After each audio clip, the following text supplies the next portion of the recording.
गढ़वा जिले के रंका अनुमंडल मुख्यालय में हेमंत सरकार जल्द ही डिग्री कॉलेज बनवाएगी। साथ ही मुख्यमंत्री गंभीर बीमारी उपचार योजना के तहत राज्य सरकार इलाज के लिए 5 की जगह 10 लाख रुपए की सहायता देगी। मुख्यमंत्री हेमंत सोरेन ने बुधवार को दोनों प्रस्ताव पर अपनी स्वीकृति दे दी है। बता दें कि 2008 से पहले रंका गढ़वा सदर अनुमंडल अंतर्गत आता था। अनुमंडल बनने के बाद से रंका वासियों के डिग्री कॉलेज को लेकर मांग की जा रही थी। गढ़वा विधायक और जिला वासियों के मांग को देखते हुए सरकार ने डिग्री कॉलेज के खोलने का निर्णय लिया है। मुख्यमंत्री ने कहा कि रंका में डिग्री कॉलेज शुरू होने से युवाओं के उच्च शिक्षा कई अवसर प्राप्त होंगे और भविष्य में उन्हें आगे बढ़ने का मौका मिलेगा। झारखंड के मौसम का मिजाज लगातार बदल रहा है। मौसम विभाग ने राज्य के अलग अलग हिस्सों में 3 सितंबर तक हल्के मध्य दर्ज की बारिश के आसार जताए हैं। इस दौरान मौसम विभाग ने राज्य के कई इलाकों में 3 सितंबर तक के लिए येलो अलर्ट भी जारी किया गया है।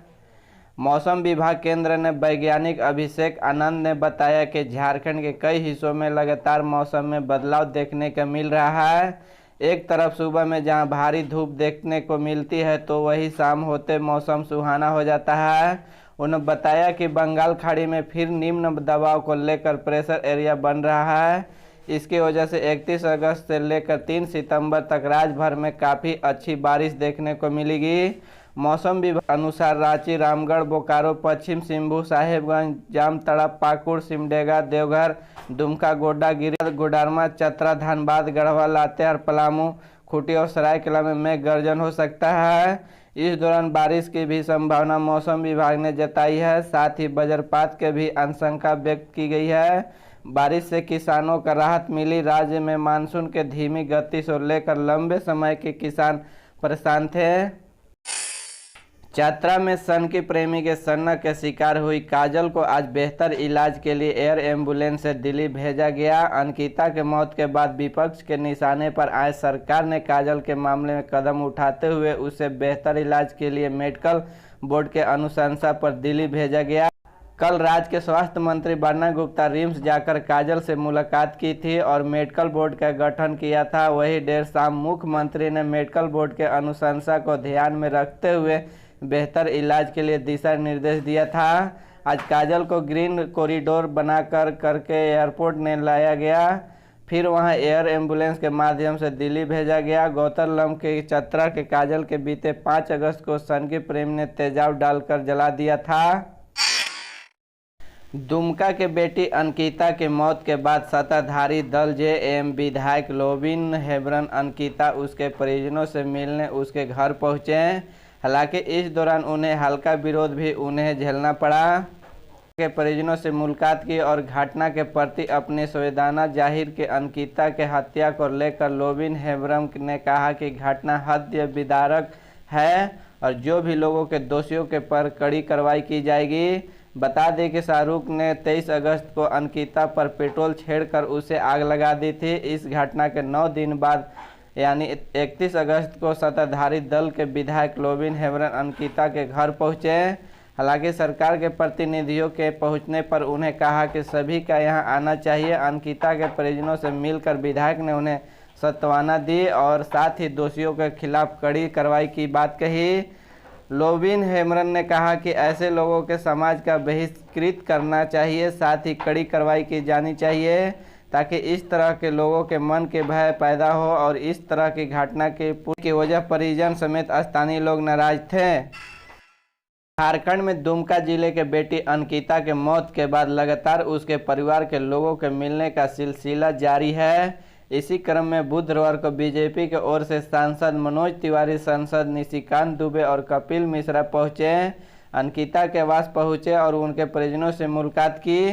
परिजनों से मुलाकात कर रहे थे। डेलीगेशन के द्वारा सहायता राशि भी मुहैया कराई गई। अंकिता के परिजनों के 28 लाख की सहायता राशि भी मुहैया कराई गई। इस पूरे मामले में इस महज के एक हत्या करार ने देते हुए बीजेपी सांसद और कपिल मिश्रा ने साफ तौर पर कहा कि यह एक साजिश है और साजिश के तहत ही इस पूरी वारदात का अंजाम दिया गया था। उन्होंने इस तार के बांग्लादेश भी जुड़ने होने की आशंका जाहिर है। वहीं बीजेपी नेताओं के आगमन को लेकर पूरे दुमका जिले में सुरक्षा व्यवस्था बढ़ाई गई है। अंकिता के घर पर तमाम अधिकारी भी पहुंचे हुए हैं। वहीं लोगों का भीड़ को देखते हुए आवास की सुरक्षा भी बढ़ा दी गई है। शहर में रैपिड एक्शन फोर्स के जवान फ्लैग मार्च कर रहे हैं। वहीं जिला पुलिस बल के भी काफ़ी संख्या में तैनाती की गई है। झारखंड राजनीतिक संकट के बीच बुधवार शाम को मंत्री सत्यानंद भोक्ता और कांग्रेस विधायक प्रदीप यादव रायपुर गए। भोक्ता रायपुर में मेफेयर रिसोर्ट में ठहरने सत्ताधारी दल के विधायकों और मंत्रियों से मिलेंगे। आगे की राजनीति पर चर्चा करेंगे। झारखंड में चल रहे सियासी उठापटक के बीच एक बड़ी खबर है। हेमंत सरकार में मंत्री सत्यानंद भोक्ता और कांग्रेस विधायक प्रदीप यादव रायपुर गए। सत्यानंद भोक्ता वहां पर यूपीए के विधायकों के साथ रायपुर के मेफेयर रिसोर्ट ठहरेंगे। पहले मुख्यमंत्री हेमंत सोरेन के जाने के बाद सामने आई थी, लेकिन एक वक्त कार्यक्रम में बदलाव हो गया और मंत्री सत्यानंद भोक्ता रायपुर गए। माना जा रहा था कि मुख्यमंत्री खुद रायपुर में मेफेयर रिसोर्ट ठहरने के सत्ताधारी दल के विधायकों और मंत्रियों से मिलेंगे।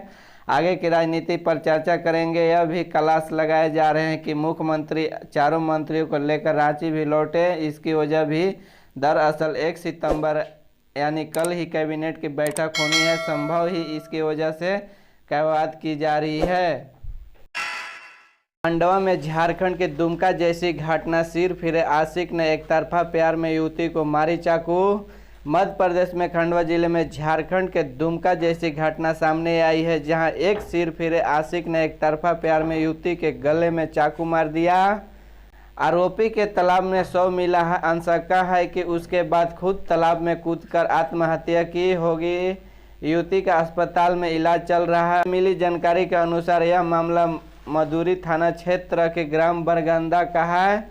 यहाँ के बबलू नामक युवक के गांव के ही 18 साल की एक युवती को एक तरफा प्यार था। युवती जब अपनी बहन के साथ घर में अकेली थी, तभी बबलू दीवार फांद करके उसके घर में पहुंचा और अपनी मोहब्बत के इजहार करते हुए पहुंचा और शादी का प्रस्ताव किया। जब युवती ने इसका विरोध किया तो आरोपी ने बबलू के चाकू से उसके गले का प्रहार कर दिया। पुलिस के अनुसार गंभीर रूप से घायल युवती के अस्पताल में भर्ती कराया गया, जहां उसका इलाज चल रहा है। वहीं दूसरी ओर आरोपी के तालाब में शव का मिला है। आशंका है कि आरोपी के तालाब के कूदकर आत्महत्या कर ली है, जहां से पुलिस के शव ने बरामद कर लिया है।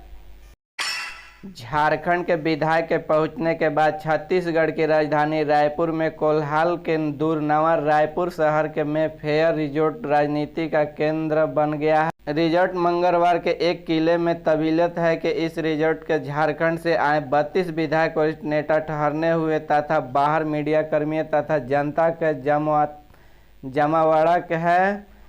इस शहर में पर्यटन के राजनीति का केंद्र बनते देख रहे हैं। नवा रायपुर अटल नगर स्थित मालिशान मेफेयर रिजोर्ट के सड़क आमतौर पर सुनवार रहित रहती है, लेकिन मंगलवार के शाम से लग्जरी बस और महंगी कारों में नेताओं का काफिले में आवाजाही से इस सड़क पर चहल पहल काफ़ी बढ़ गई। पल पल की खबरों के लिए जहां रिजोर्ट के बाहर पत्रकारों जमवाड़ा के वही पलामू जिले के पांडु थाना क्षेत्र में विशेष समुदाय के लोगों के 50 महादलित परिवारों के घरों से करे उन्हें उजाड़ दिया। महादलित परिवार के लोगों के यहाँ 30 वर्ष से भी अधिक समय रहे थे। पीड़ित परिवारों ने पूरे मामले को लेकर पांडु थाना क्षेत्र शिकायत दर्ज कराई है। मिली जानकारी के अनुसार विशेष समुदाय लोगों के मुरुमातू के महादलित टोले में पहुंचकर और महादलित टोले के करीब 50 घरों से ध्वस्त कर दिया है, उनकी झोपड़ियों को गिरा दिया है और सभी को सामान के साथ छतरपुर के लोटो के इलाके में भेज दिया गया है। वही राज्यपाल के दिए जांच के आदेश। वही इस मामले में झारखंड के राज्यपाल रमेश बैस ने अपनी चिंता प्रकट किया और घटना का संज्ञान लेते हुए पलामू के उपायुक्त को संपूर्ण घटना के संदर्भ में 2 दिनों के अंदर एक विस्तृत जांच की रिपोर्ट देने का निर्देश दिया है। घटना के बाद स्थानीय लोगों का कहना है कि दलित परिवार को यही बस्ती स्टेट हाईवे पांडु छतरपुर के बगल में है। यही समुदाय इलाके में भिक्षा करके अपना जीवन यापन करती थी। महादलित परिवार के कोई भी व्यक्ति शिक्षित नहीं है। समुदाय का आरोप है कि यह उनकी जमीन, इस जमीन पर एक संस्था के धार्मिक कार्यों के संचालित किया गया जाना चाहिए। +2 स्कूल के शिक्षक अब 7वीं से 12वीं तक लेंगे क्लास। पूर्वी सिंहभूम जिले के सभी +2 स्कूलों का पीजीटी शिक्षक अब केवल 11वीं से 12वीं को ही नहीं बल्कि 7वीं से लेकर 12वीं तक के विद्यार्थियों को पढ़ाने का कार्य करेंगे। वही मध्य विद्यालयों को टीजीटी अब कक्षा 6 से 12 तक के विद्यार्थियों के कक्षा संचालन में सहयोग करेंगे।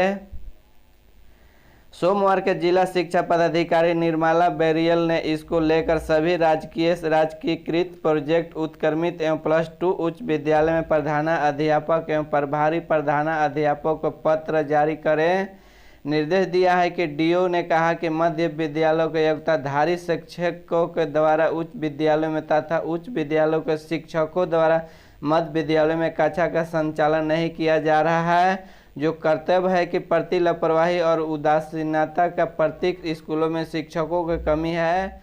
10वीं और 12वीं के बोर्ड परीक्षा में बेहतर प्रदर्शन के लिए सभी शिक्षकों का सहयोग जरूरी है।